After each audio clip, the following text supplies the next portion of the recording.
billion in inflation reduction. The proponents of this funding tout this funding as necessary to increase taxpayer services. That being the case, only $3 2/10 billion of that funding was dedicated to taxpayer support. Would the lopsided nature of the IRS funding create a taxpayer service funding cliff with customer service money running dry before enforcement funding? Yeah, that's a very good question. In fact, if you look at President Biden's budget from earlier this year, that includes the IRA money as well as the discretionary IRS budget, they've got taxpayer services and technology upgrades sort of increasing for a year or two and then dropping, which makes absolutely no sense. I mean, on technology upgrades, I think we all favor, major IRS technology upgrades. There's obviously going to be an increased demand in the future for those upgrades. So I think there ought to be either should be a bipartisan compromise here to at least move the IRS extra enforcement money back to customer service and IT upgrades. Again, I think that's a win-win, whereas enforcement is always a win-lose for the economy, it seems to me. I've heard liberal pundits claim that anyone who's not a tax cheat has nothing to worry about from increased IRS enforcement. Mr. Edwards, this is, they say even if an audit results in no additional tax due, a taxpayer can spend countless hours, incur significant costs, and experience what you refer to as collateral damage in an audit that finds no wrongdoing. Can you discuss the cost and burden an IRS audit imposes on even innocent taxpayers? The way I look at IRS auditing and enforcement is that it's a leaky budget. It's not just, you don't just hire more IRS agents and get a big return for the government. There's many misses, as we discussed. There's many returns where there's no change, so you've subjected businesses to massive headaches and extra time hiring accountants, and there's no change. The IRS loses half the time in tax court, and even when, there's a study I cite in my testimony that IRS auditing, actually there's an interesting study where they causes more businesses to go bankrupt after they are audited. And some of those businesses are cheating for sure, but there is this collateral damage. There's negative, as an economist would say, deadweight loss to the economy from the increased enforcement.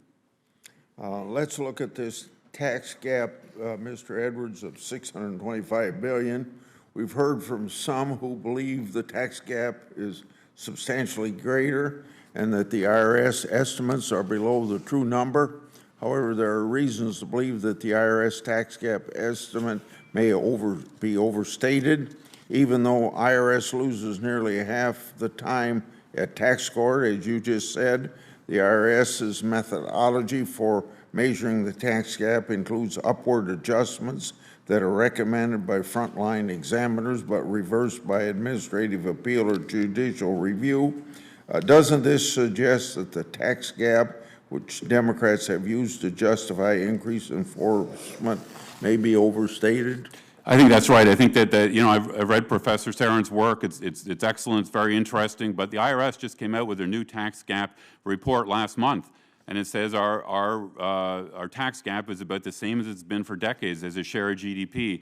I think the IRS uses a very good methodology. They start with something called the National Research Program, which is this broad measure of random auditing, and then they take the unreported income there and they multiply by 3 to get a picture of the universe of the errors and cheating. And I think that's a pretty good methodology. And I think the IRS tax gap measure is pretty good. Let's look at what you call the leaky bucket. According to 2022 GAO report, in 21, all audits on individuals with incomes of over $200,000 and above led only to recommended additional tax of around $2 2/10 billion. If this in the same report, CBO says they found, quote, found that the IRS collected about 47% of all recommended additional taxes from individual tax audits, end of quote. Based on this, does it seem plausible that the IRS will be able to collect an additional 180 billion, 440 billion, or even 1 trillion in additional revenue from high-income taxpayers. I think you referred to the GAO report that came out in 2022 that looked at IRS auditing. I think it's an excellent report that your staff and the members should take a look at. In 2021, the IRS audits, they recommended just $2 billion on all the audits above $400,000. So even if you say quadrupled IRS auditing at the top end, maybe the IRS would gain another $10 billion or so, maybe $20 billion. But, you know, the deficit now is $2 trillion. So you could quadruple the IRS auditing. That would, you'd reduce the deficit by maybe 1%. So, you know, enforcement, like I said, it's a leaky bucket. It's not an automatic sort of money machine. I think there's better ways to increase compliance. Let me turn now to a colleague who has been an ardent voice, not only for a fairer tax code, but for fairer tax enforcement. That is